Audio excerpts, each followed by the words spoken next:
Hello everyone, welcome to JK institute. देखिए, पिछले class में हम लोगों ने देखा था कि किस तरीके से मेरे पास ऑर्गेनिक कंपाउंड्स की हिस्ट्री थी, कैसे मेरे पास ऑर्गेनिक कंपाउंड्स हो सकते हैं, एंड हमने बहुत ही अच्छा सा कॉन्सेप्ट वहाँ पर देखा। एक बहुत ही इंपॉर्टेंट टॉपिक की बात की थी हम लोगों ने, वाइटल फोर्स थ्योरी की, है ना, जो बाद में डिस्कार्ड कर दी गई। उसके बाद हमने देखा कि पहली बार लेबोरेटरी में मेरे पास एक कंपाउंड बना जिसका नाम था यूरिया, एंड वहाँ से ना ये कॉम्पिटिशन का सवाल बन सकता है ना, कि फर्स्ट कंपाउंड जो कि मेरे पास लेबोरेटरी में प्रिपेयर किया गया हो और किसने किया था, होलर ने किया था। ठीक है, ये बात काफ़ी इंपॉर्टेंट। तो पिछली क्लास में हमने ये यहाँ तक बात रखी थी ना कि भाई साहब अब ऑर्गेनिक कंपाउंड मैं किन्हें बोलूँगा, क्योंकि अभी तक ऑर्गेनिक कंपाउंड बोलने का जो रीज़न था, बोलने का जो मोटिव था, वो तो वाइटल फोर्स थ्योरी के अकॉर्डिंग था, है ना। तो पिछली क्लास जहाँ ख़त्म हुई थी ना, वहाँ से हम लोग स्टार्ट करते हैं। ठीक है, अगर आपने लेक्चर नहीं देखा है तो आई बटन पे आपको यहाँ मिलेगा लिंक, ठीक है, डिस्क्रिप्शन में मिलेगा, जाके आप लोग फर्स्ट क्लास से बिल्कुल प्रॉपर देखें, आपको बहुत ही अच्छे से चीज़ें समझ में आने वाली हैं, बहुत ही डिटेल से। ठीक है, तो हम फटाफट स्टार्ट करते हैं बिना टाइम वेस्ट किए। तो पिछली क्लास में हमने ये बात रखी थी कि what is organic compound. Organic compound क्या है?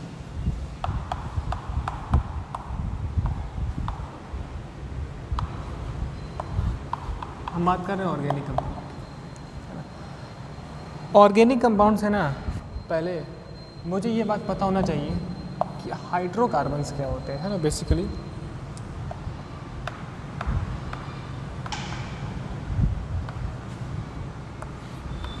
हाइड्रोकार्बन्स का मतलब क्या है। अब ये कुछ नए नए वर्ड्स हैं जो आपकी ज़िंदगी में पहली बार यूज़ हो रहे हैं। हाई स्कूल के लेवल पे अगर हम बात करें तो हमने एक नाम सुना, हाइड्रोकार्बन्स। हाइड्रोकार्बन्स का सिंपल मतलब इतना है कि हाइड्रो का मतलब हाइड्रोजन से है, कार्बन का मतलब तो मैं जानता हूँ कार्बन से है। ठीक है, तो ऐसे कंपाउंड्स, है ना, such type of compounds which consist only carbon and hydrogen. तो भाई सब ऐसे कंपाउंड्स जो केवल carbon and hydrogen he include कर रहे हो, कंसिस्ट कर रहे हो, उनमें और कोई भी एलिमेंट ना हो, ऐसे कंपाउंड्स को मैं क्या बोलता हूँ, हाइड्रोकार्बन, है ना। तो मतलब हाइड्रोकार्बन्स ऐसे कंपाउंड्स हैं जिनमें केवल कार्बन होता है एंड हाइड्रोजन होता है। ठीक है, समझे। एग्जाम्पल के तौर पे क्या बताओगे सर आप, जैसे कि CH4, इसको हम बोलते हैं मीथेन। आगे चल के हम पढ़ेंगे और अच्छे से। ठीक है, C2H6 क्या बोलते हैं हम लोग, ईथेन, है ना। ये सब गैसेस होती हैं, मीथेन, ईथेन, प्रोपेन, C3H8, है ना, क्या बोलते हैं हम, प्रोपेन। तो बेसिकली इन कंपाउंड्स में आप देखो केवल कार्बन है एंड हाइड्रोजन है, बस, और कुछ है क्या, और कुछ नहीं है। इन्हें मैं क्या बोलता हूँ, हाइड्रोकार्बन्स। ठीक है, अब हम इस ऑर्गेनिक कंपाउंड पे आते हैं। अब हम देख रहे हैं what is organic compounds. Compound को मैं बस इतना लिखूँगा, ठीक है। तो आप देखो ना, हाइड्रोकार्बन्स एंड इट्स डेरिवेटिव, है ना, are known as organic compound. ठीक है, ऑर्गेनिक कंपाउंड का मतलब क्या है, इसमें आ जाएंगे हाइड्रोकार्बन्स प्लस इट्स डेरिवेटिव,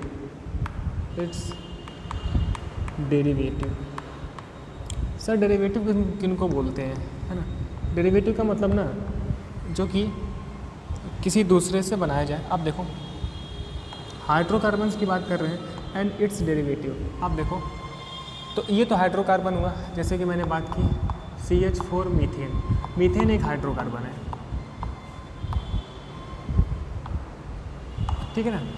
तो कहने का मतलब जो भी हाइड्रोकार्बन्स है ना, उन्हें मैं क्या बोलता हूँ, ऑर्गेनिक कंपाउंड बोलता हूँ, या फिर जो इनके डेरिवेटिव है, इस पर भी हम आ रहे हैं। तो मैं CH4 को क्या बोल सकता हूँ, ये एक ऑर्गेनिक कंपाउंड है। क्या है, ऑर्गेनिक कंपाउंड। ठीक है, कार्बन हो और हाइड्रोजन दोनों हो, ठीक है, इंपॉर्टेंट है। इससे पहले के लेक्चर में मैं ऑर्गेनिक कंपाउंड को बोलने का पीछे का रीज़न क्या था, वाइटल फोर्स थ्योरी, जो कि बर्जीलियस ने दिया था ना, फिर बाद में वो डिस्कार्ड कर दी गई। ठीक है, मॉडर्न डेफिनेशन क्या ऑर्गेनिक कंपाउंड्स की, hydrocarbon and its derivative are known as organic compound. Derivative पे आते हैं सर। अभी हमने समझा पिछली क्लासों में कि सर कार्बन की तो 4 वैलेंसी होती है, कार्बन 4 लोगों से जुड़ेगा इस तरीके से, ठीक है ना। ये मेरे पास होता है पेरेंट कंपाउंड, इसे मैं पेरेंट कंपाउंड भी बोलता हूँ। क्या बोलता हूँ? Parent compound. जितने भी हाइड्रोकार्बन है ना, बेसिकली वो पेरेंट कंपाउंड है किसी भी ऑर्गेनिक कंपाउंड के लिए। ठीक है, ये इंपॉर्टेंट बात है। ये मेरे पास है हाइड्रोकार्बन, ठीक है ना, ये चीज़।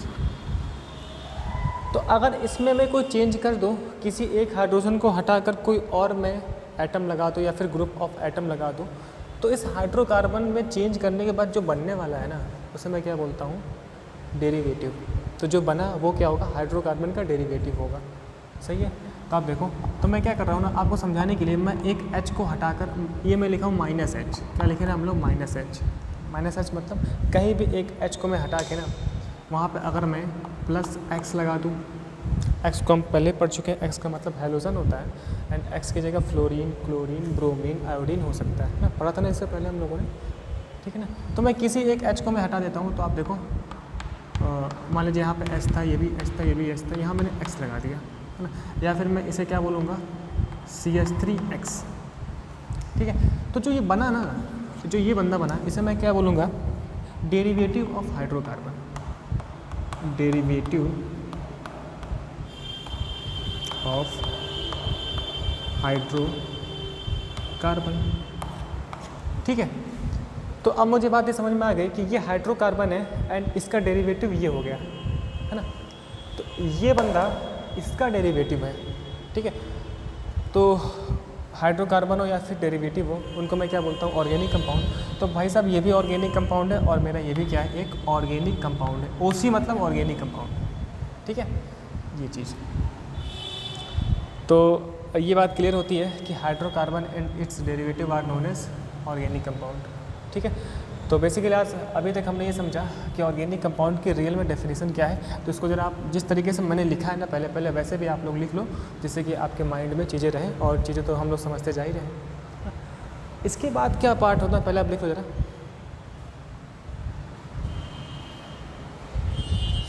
ठीक है ना। अभी मैं इन सब चीज़ों पे आ रहा हूँ कि मैंने ऐसा कैसे लिख दिया है ना, सब चीज़ों पे हम लोग आते हैं। तो अभी तक फ़िलहाल पिछले 2 लेक्चर्स में, अभी ये हम लोग का 3rd लेक्चर है, 2 लेक्चर में हमने सिर्फ इंट्रोडक्शन लिया कि कार्बन एंड इट्स कंपाउंड के नाम पे जो हम चैप्टर पढ़ने वाले, इसे मैं ऑर्गेनिक कंपाउंड, ऑर्गेनिक केमिस्ट्री बोल रहा होता हूँ। इसके पीछे क्या इंट्रोडक्शन है, किस तरीके से यहाँ पर चीज़ें आई, क्या क्या चीज़ें मुझे पढ़नी है ना, एंड कौन कौन से एलिमेंट के बारे में पढ़ना है, ठीक है। वो थोड़ी मोटी बातें हम लोगों ने यहाँ पर रखी, छोटी मोटी बातें। अब क्या है ना, अब तो इतना हम समझ चुके हैं कि ऑर्गेनिक कंपाउंड क्या होते हैं। अब मेरे पास बात आती है कि सर ऑर्गेनिक कंपाउंड का हम लोग रिप्रेजेंट कैसे करेंगे, है ना। बेसिकली अपन लोग अपने कॉपी पर कैसे शो करेंगे, या फिर बुक्स वगैरह में, या फिर कॉम्पिटिटिव लेवल पर किस किस तरीके का अपन लोग रिप्रेजेंटेशन यूज़ करेंगे, ठीक है, अपने लेवल पे। तो हम बात करते हैं इसमें। तो आप देखो ज़रा, हम नेक्स्ट पार्ट देख रहे हैं अपना, ये पार्ट काफ़ी इंपॉर्टेंट है। तो फिलहाल जो भी हम लोग पढ़ रहे हैं ना, एक कंपटीशन पॉइंट ऑफ व्यू से पढ़ रहे हैं, एंड एक अच्छा आपको हाईएस्ट स्कोर कर सको, है ना, इस पूरे केमिस्ट्री वाले पार्ट को लेकर, जो कि हम लोग हाई स्कूल में कर रहे हैं, ठीक। नेक्स्ट सर हम स्टार्ट कर रहे हैं। आप देखो,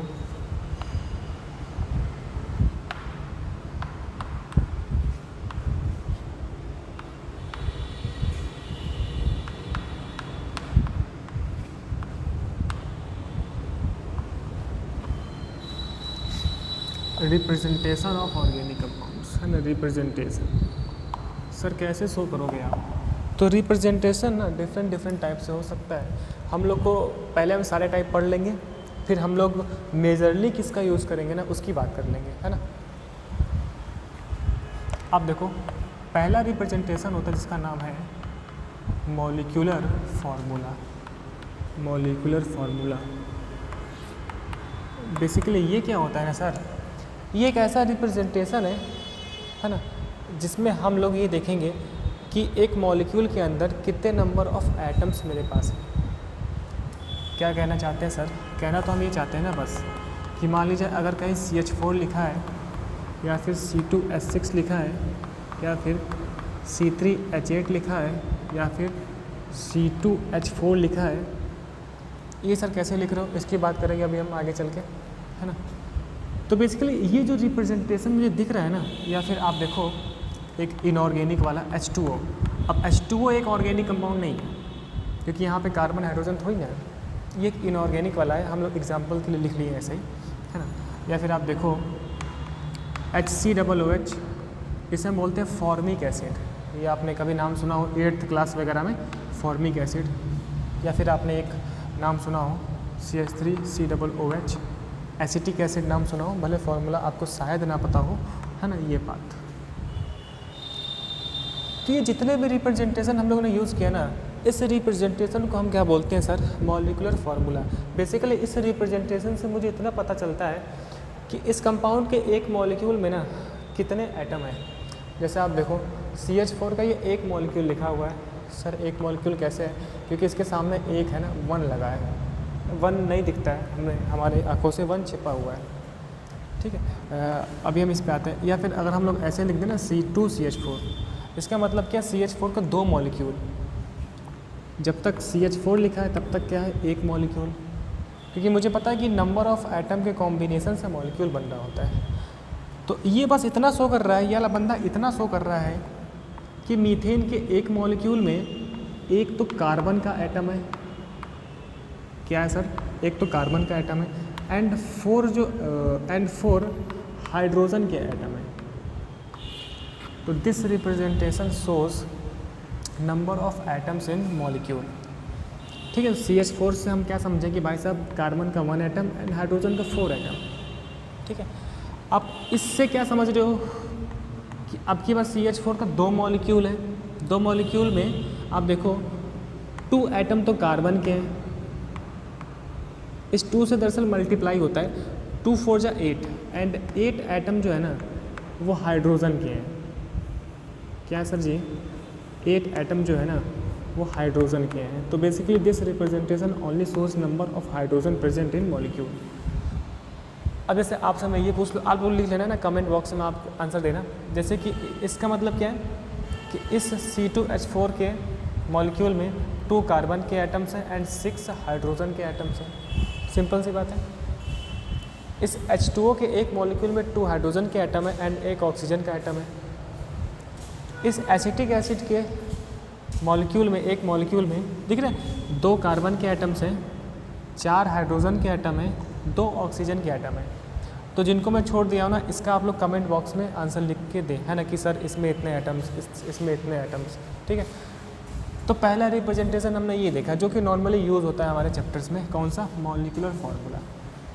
और कौन कौन से सर यूज़ होते हैं इसमें ज़रा बताएं। तो नेक्स्ट हम बात कर रहे हैं जो कि हम लोग स्पेशली अपने ऑर्गेनिक केमिस्ट्री में यूज़ करेंगे।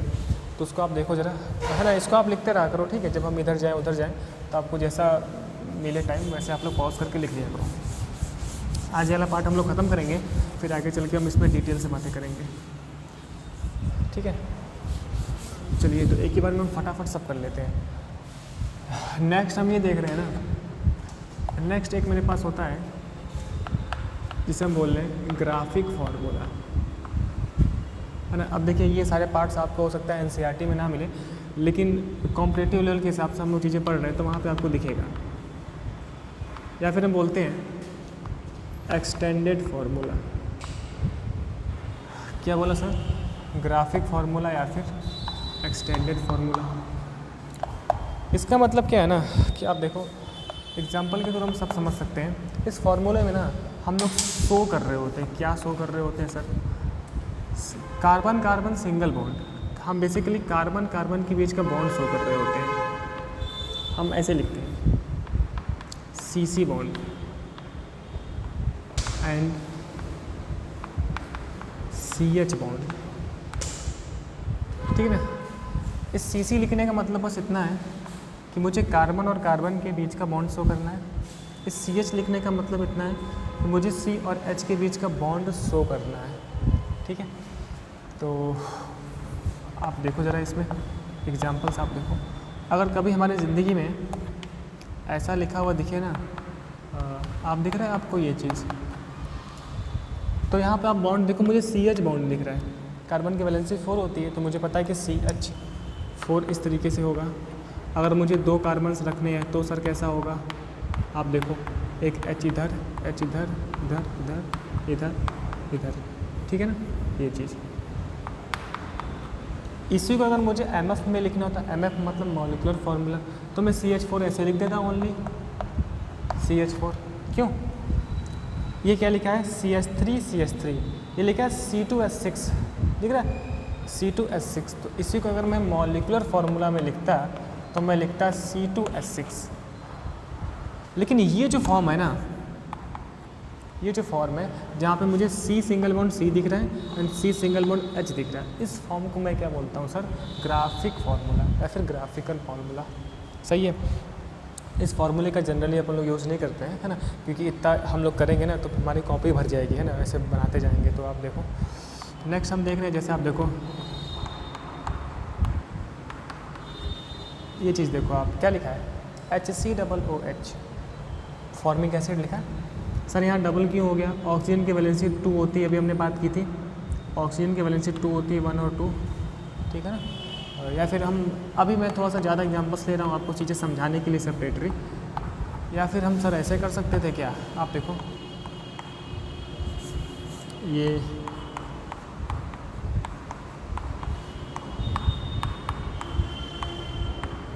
क्या लिखा है sir? CH3C double bond OH, CH3C double bond OH, ये एसिटिक एसिड लिखा है। तो अगर ये वाला फॉर्म लिखा है ना, कहने का मतलब ओनली CC बॉन्ड मुझे दिख रहा है एंड CH बॉन्ड दिख रहा है, तो इस वाले पार्ट को मैं क्या बोल रहा हूँ? तो ग्राफिक फार्मूला, है ना। और हम लोग बात कर सकते हैं, है ना, बेसिकली हम लोग अभी ऑर्गेनिक के पॉइंट ऑफ व्यू से बात कर रहे हैं, तो हम वो एग्जाम्पल्स ले रहे हैं जहाँ पर कार्बन, जहाँ पर मेरे पास हाइड्रोकार्बन्स इन्वॉल्व हैं, जहाँ पर मेरे पास कार्बन एंड ओनली हाइड्रोजन वाले कंपाउंड्स हैं। या फिर मैं बात कर सकता हूँ हाइड्रोकार्बन्स के मेरे पास डेरिवेटिव भी यूज हो सकते हैं, है ना। जैसे कि आप ये देखो, हमें देखा था ना कि इस सिंगल बॉन्ड की जगह हम H तो रख सकते हैं एंड ज़रूरत पड़ने पे ना हम लोग इस तरीके से सर Cl भी रख सकते हैं, क्योंकि हाइड्रोजन की भी वैलेंसी 1 होती है। तो this form is also source what graphic formula. समझे? इतनी बात, पहले आप इतना कॉपी करें फिर आगे हम आगे बढ़ते हैं। नेक्स्ट देख रहे हैं हम चाहते हैं हमारी ज़िंदगी आसान हो जाए। ज़िंदगी आसान होने का मतलब हम इतना शो नहीं करना चाहते हैं, हम तो बस इतना शो करना चाहते हैं ना कि गागर में सागर, है ना। कहने का मतलब कि हम बहुत ही कम शब्दों में ज़्यादा बताना चाहते हैं। हम चाहते हैं कि कुछ हम लोग ऐसा शो कर लें, कुछ ऐसा रिप्रेजेंटेशन यूज़ करें जिससे कि हम लोग बहुत ही आसान चीज़ें यूज़ करके, है ना, अच्छे अच्छे मॉलिक्यूल्स को हम समझ सकें। तो आप देखो ज़रा यहाँ पे नेक्स्ट हम बात कर रहे हैं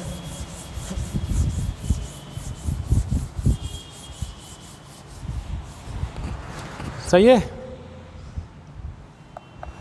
नेक्स्ट बोलते हैं हम लोग ना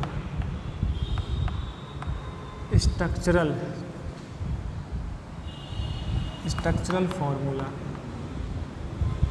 ठीक है, मैं 2 पार्ट करूँगा। स्ट्रक्चरल फार्मूला में क्या होता है सर ना, अभी हम जितने भी पार्ट कर रहे हैं ना, ये आप थोड़ा सा माइंड में बना के रखें, ये सारे पार्ट हम लोग केवल ऑर्गेनिक केमिस्ट्री के पॉइंट ऑफ व्यू से कर रहे हैं, इसको आप लोग किसी और जगह मत अप्लाई कर देना। यहाँ पे हम लोग क्या क्या शो करते हैं sir? Only show CC bond, CC bond मैं शो करूँगा। मैं हाइड कर दूँगा किसको? CH बॉन्ड को। क्यों सर जी हाइड कर देंगे? क्योंकि मुझे तो अपनी ज़िंदगी आसान करनी है ना, हमें तो चीज़ों को आसान करनी है ना समझने के लिए। तो अभी आप देखो, अगर मैं इस तरीके से लिख दूँ CH3 CH2 CH3, तो this example shows representation of structural formula. समझ पा रहे हो क्या आप? मुझे केवल CC बॉन्ड दिख रहा है ना, CC बॉन्ड। क्यों? एक बात मैं और बता दूँ, एक्चुअल में ना ये चीज़ है ना। तो आप यहाँ पे एक बात और समझते चलो, जो मेरे पास ये चेन बनी है ना, बेसिकली वो कार्बन के कनेक्शन से बनी है। कार्बन कार्बन से कनेक्ट है, कार्बन कार्बन से कनेक्ट है, एंड वैलेंसीज कंप्लीट करने के लिए मेरे पास हाइड्रोजन यूज में। अच्छा सर, ऐसा भी हो सकता था क्या? जी हाँ, बिल्कुल ऐसा भी हो सकता था। अभी भी आप देखो, मैंने केवल CC बॉन्ड शो किया है सर। यहाँ पे एक हाइड्रोजन क्यों हुआ? आप देखो 4 वैलेंसी रखनी है ना, तो 1 2 3 एंड हाइड्रोजन से 4, 3 एंड एक सिंगल बॉन्ड से 4। तो मुझे वैलेंसी का ध्यान रखते हुए सब करना, ऐसा नहीं कि यहाँ पर 5 6 7 8 9 10 अपने मन से लिखते जाओ, ऐसा तो नहीं होगा ना। कार्बन की वैलेंसी 4 होती है सर, तो 3 और 1 एक 4। सर और एग्जांपल बता दो ज़रा। आप देखो, अगर मैं इस तरीके से कुछ कांड करूँ, आप देखो समझ रहे हो? तो यहाँ भी मैंने केवल सी बॉन्ड को शो किया। आगे चल के ना इनके हम नाम्स की बात करेंगे, ठीक है। तो ये भी फॉर्म क्या शो हो रहा है सर, स्ट्रक्चरल फार्मूला वाला। तो बेसिकली स्ट्रक्चरल फार्मूला वाला ना बहुत ज़्यादा ही यूज़ होता है। अगर आप देखो इस तरीके से मैं Cl लगा दूँ, CH2 कर लूँ, इस तरीके से मैं F कर लूँ, CH3 लगा दूँ, तो this form is also source अपना स्ट्रक्चरल फार्मूला। क्योंकि इसके लिए कंडीशन क्या है, मुझे CC बॉन्ड को दिखाना है। क्या CH के बीच में सिंगल बॉन्ड दिख रहा है क्या? नहीं दिख रहा है ना।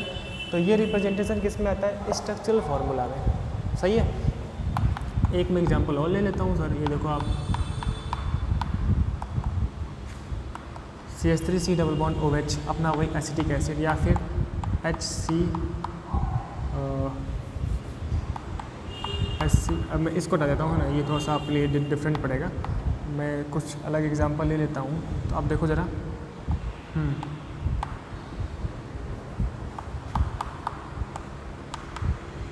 आप ये देखो CH3C डबल OR, मैं R बोल दिया है ना। बेसिकली R का मतलब CH3 होता है, हम आगे चल के पढ़ेंगे अभी। CH3C डबल O CH3, ठीक है। तो this representation shows structural formula, है ना। चलिए हम चीज़ें आसान करना चाहते हैं। तो अभी आपने देखा कि इससे पहले हम लोग मॉलिक्यूलर फार्मूला पढ़े, इसके बाद हमने एक ग्राफिक फार्मूला पढ़ा जहाँ पे CC bond and CH bond दिखा। फिर हमने क्या पढ़ा कि ओनली CC बॉन्ड वाला, CH बॉन्ड को हाइड किया। अब क्या करेंगे हम, CC बॉन्ड को भी नहीं दिखाएंगे, ठीक है। इसे बोलते हैं हम लोग कंडेंस्ड स्ट्रक्चरल फार्मूला। आज ये फार्मूला वाला पार्ट अपन लोग ख़त्म कर लेते हैं, फिर हम बहुत ही अच्छे से चीज़ों को समझ सकते हैं। शॉर्ट में मैं इसे चिल्लाऊंगा CSF, कंडेंस्ड स्ट्रक्चरल फार्मूला। अब एक बात थोड़ा सा ध्यान रखें ना, जो हम लोग ये शॉर्ट फॉर्म यूज़ करते हैं ना, ये हमारे और आपके आपस की बात है। ऐसा नहीं कि ये CSF इंटरनेशनल लेवल पे, स्टैंडर्ड लेवल पे है ना एक्सेप्ट किया गया है। बुक्स में आपको CSF थोड़ी दिखेगा, ये तो हम आपको चीज़ें समझाने के लिए CSF लिख देते हैं। MF का मतलब मॉलिक्यूलर फार्मूला, हम चीज़ें अपने आप में समझने के लिए, है ना। तो आप लोग ऐसे कॉपी वगैरह में ना यूज़ करें। स्ट्रक्चरल फार्मूला को हम अपनी भाषा में समझेंगे SF। इसका मतलब क्या है ना सर, मैं सब कुछ छुपा दूँ, मैं सब कुछ हाइड कर दूँ, है ना। अब की बार मैं CC बॉन्ड में नहीं दिखाऊँगा एंड CH बॉन्ड को भी नहीं दिखाऊंगा। अब सर इसकी फ़ोटो कैसी होगी, आप देखो इसी को मैं लिखता हूँ भाई साहब। सिंगल बॉन्ड को हटा दो, सबको पास पास चिपका दो, तो क्या हो जाएगा सर, CH3 CH2 CH3 दिख रहा है ना ही सिंगल बॉन्ड, ना ही CC बॉन्ड, ना ही CH बॉन्ड। तो ये जो रिप्रेजेंटेशन है ना, ये जो फ़ोटो आपको दिख रही है, ये जो इसकी सूरत दिख रही है ना, इसे मैं बोलता हूँ CSF। या क्या हो सकता है सर, या फिर आप देखो, अगर सर आप इसको कैसे लिखोगे, इसको दिख रहा है, इस कार्बन से 3 CH3, कैसे सर, कार्बन से 1 2 3 और एक H, तो मैं इसको ऐसे लिख सकता हूँ। आप देखो CH3 का होल थ्राइस H। तो आगे चल के आपको इस फ़ोटो का मतलब पता होना चाहिए। इस फ़ोटो का मतलब सर ये वाला है, क्योंकि हमारी आंखें ना ज़्यादातर कैप्चर इस स्ट्रक्चरल फार्मूला को करते हैं। इसको देख के ना आपको ज़्यादा सुखी महसूस होता है, इसको देख के आप ज़्यादा सुखी में रहते हो, ज़्यादा आप कंफर्टेबल जोन में रहते हो। तो आप हमेशा चाहते हो कि सर मेरे आंखों के सामने ये वाली फ़ोटो पड़े, क्योंकि इससे हम लोग ज़्यादा फेमिलियर हो जाते हैं पढ़ते पढ़ते।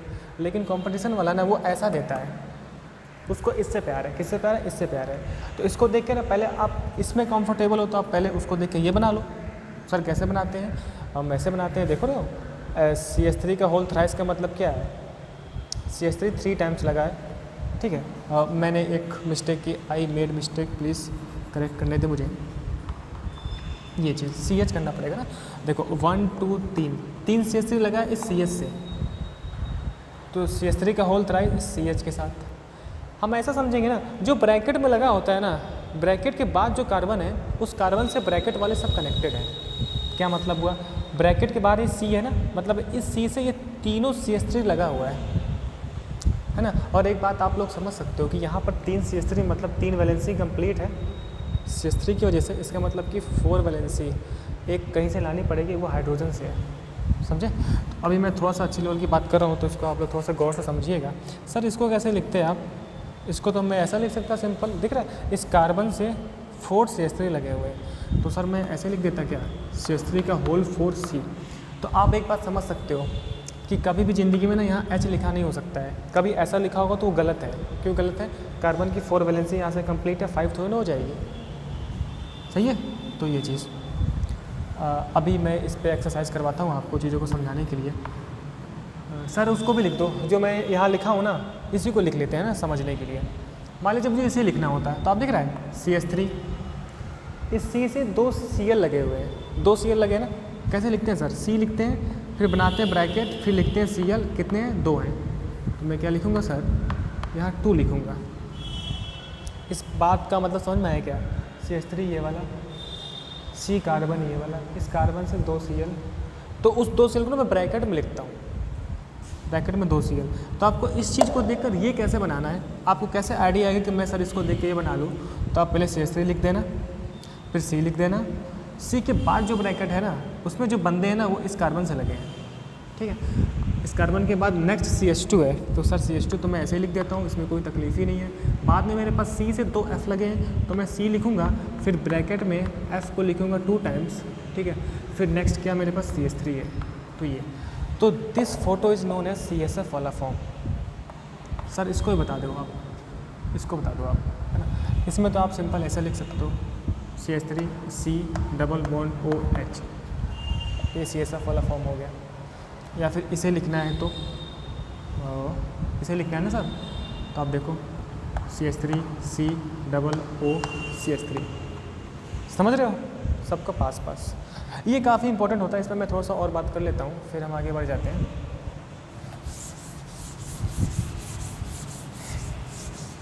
तो मेरे ख्याल से शायद ये बात आपको समझ में आई। इसमें थोड़ा सा हम डिटेल और बात कर लेते हैं सर, है ना। तो पहले मैं क्या लिखूँ? पहले मैं ये बना दूँ क्या? देखो आप ज़रा ये देखो, मान लीजिए कभी मुझे ये लिखा है ना, मैं दरअसल CSF लिखता हूँ ना, CSF के बाद मैं स्ट्रक्चरल फॉर्मूला लिखूँगा।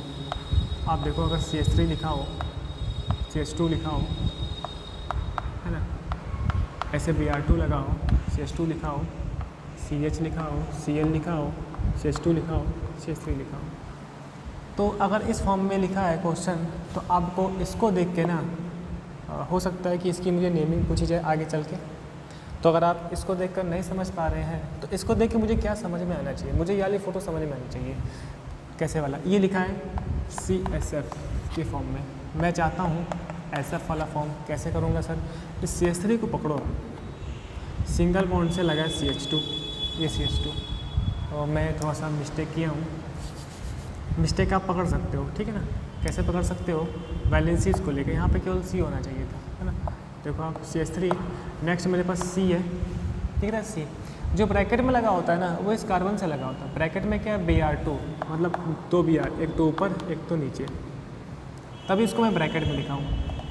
नेक्स्ट CH2, ये वाला CH2, नेक्स्ट CH, ये वाला CH, CH के बाद क्या लिखा है? Cl। हो सकता है इस Cl ब्रैकेट में भी हो सकता था ऐसे, है ना। तो CH से क्या लगा है? Cl, नेक्स्ट CH2, फिर नेक्स्ट क्या है? CH3, ठीक है। ये चीज़ समझे सर? एक आध और करवा दो क्या, है ना। लो मान लीजिए ऐसे लिखा है, तो मुझे भी चीज़ें थोड़ा सोचनी पड़ती हैं, ठीक है ना। आप देखो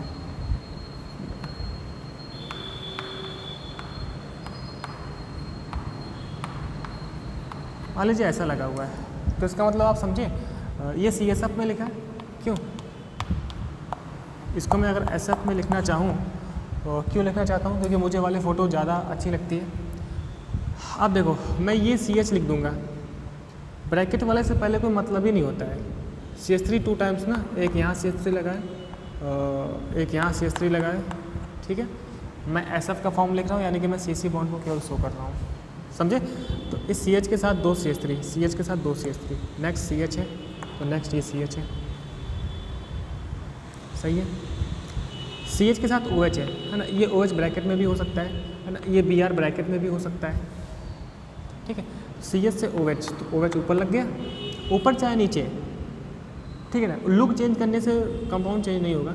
CH के साथ OH, नेक्स्ट CH2, तो ये CH2 हो गया, फिर एक CH है, ऊपर Br हो गया, फिर अपना CH3, समझे ये चीज़, ठीक है।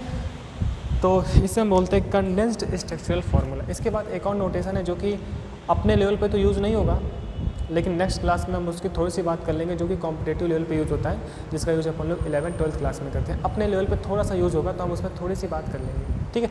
तो चलिए आज के लेक्चर में हमने इतना पढ़ा, इतना समझा कि ऑर्गेनिक कंपाउंड की मॉडल डेफिनेशन क्या है, hydrocarbon and its derivative are known as organic compounds, ठीक है। फिर हमने ये समझाना कि ऑर्गेनिक मॉलिक्यूल को, ऑर्गेनिक वाले कंपाउंड्स को कैसे कैसे हम रिप्रेजेंट करेंगे। उसमें हमने बात की मॉलिक्यूलर फार्मूला की, बात की ग्राफिक फार्मूला की, बात की स्ट्रक्चरल फार्मूला की, एंड फिर लास्ट बट नॉट लीस्ट हमने बात की कंडेंस्ड स्ट्रक्चरल फार्मूला की, है ना। एंड ये अपना कंडेंस्ड स्ट्रक्चरल फार्मूला काफ़ी इंपॉर्टेंट, क्योंकि ये वाली फ़ोटो देखकर आदमी लोग पागल हो जाते हैं हम लोग, ठीक है। एंड इससे मुझे स्ट्रक्चरल फार्मूला का आइडिया होना चाहिए, ठीक है। तो कल नेक्स्ट क्लास में ना एक हम बहुत ही खतरनाक नहीं, बहुत ही ज़्यादा यूज़फुल होने वाले रिप्रेजेंटेशन की बात करेंगे। फिर हमारे पास ऑर्गेनिक कंपाउंड्स में कैसे क्लासिफिकेशंस हैं, वहाँ से क्वेश्चन आता है, सही है। तो चलिए तब तक के लिए बहुत बहुत थैंक यू, मिलते हैं नेक्स्ट लेक्चर में।